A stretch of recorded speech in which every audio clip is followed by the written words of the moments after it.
So with any graded assignment that you've got open, you can leave all sorts of feedback and comments for that student, whether you grade it before you leave that feedback or you grade it and return it and include that feedback. So let's take a look at how that's going to look when I have an assignment open here. So the previous video showed about 5 different ways to get to an assignment that needs to be looked at. Here I've actually just gone straight to the instructions page, or I guess the student work page for this particular assignment. I'm going to open up what the student has done. So I click the document here that they have written on for me.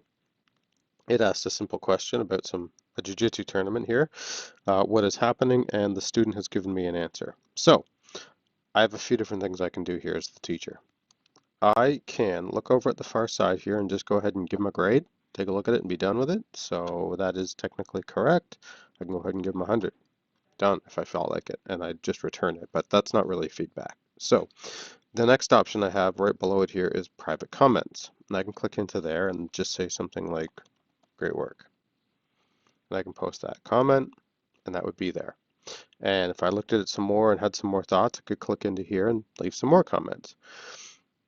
Now that's part of the actual grading piece, this little sidebar that you get that wouldn't typically exist in a document. But what you can also do right now is the regular document commenting tools. So if I looked at that and wanted to say, okay, technical choke, I could highlight specific sections of this document here and use the little add comment button right here, or I can use the same add comment button up here on the toolbar. It doesn't matter which one I do. When I've selected some text, it already knows that that's the text that I'm about to comment on.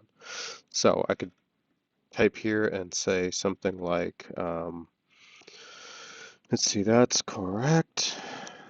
For a bonus, you could tell me, let's see, what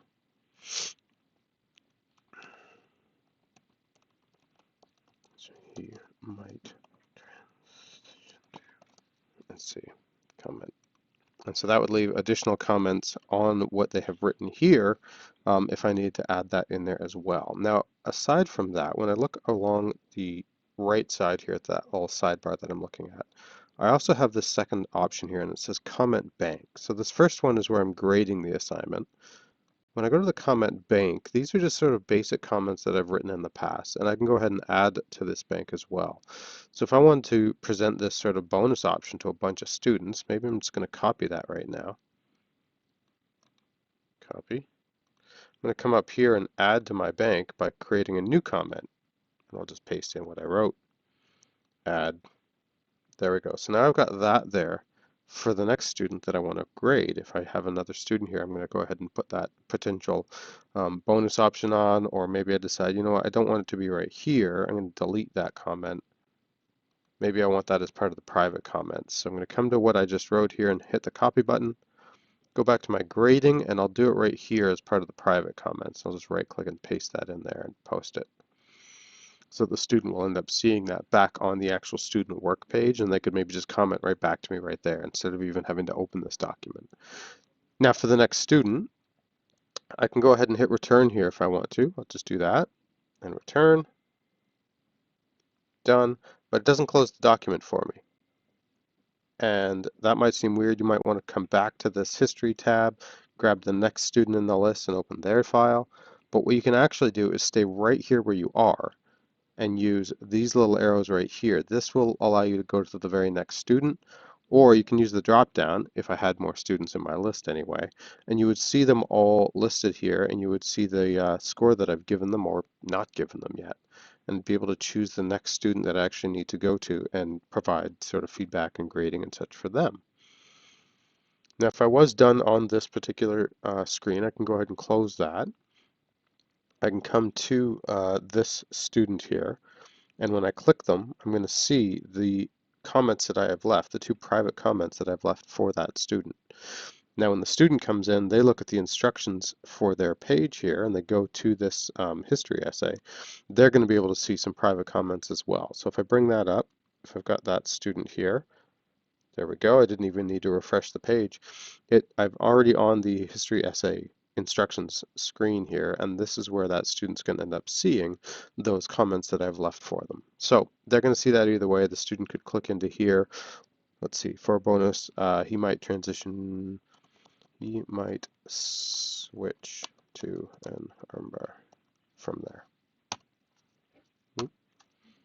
And I'll use my little autocorrect switch. There we go. So you can post that, and the teacher would then see that information and be able to comment back to them. In fact, depending on your settings as a teacher, you may also just get a little notification in your email when a student does that, and they give you that feedback. So if I were to just minimize this guy, jump back to my email for a second, and look at the very, very top, I can see that this student has just given me that he might switch to an armbar comment on the actual assignment there without writing on the document itself. And I could even reply to that and let them know if they're correct. So, really nice way to get in there and leave that feedback for the student right on their student work there, or potentially as comments that the student's going to end up seeing later on when they come back and look at that. And I don't need to actually hit the return button to leave all those comments. I can leave comments there, not return it yet, and give that student the opportunity to go ahead and adjust and tweak and make changes to what they've created before I actually finally grade and return it. So maybe you're leaving that feedback in the week or so leading up to the due date.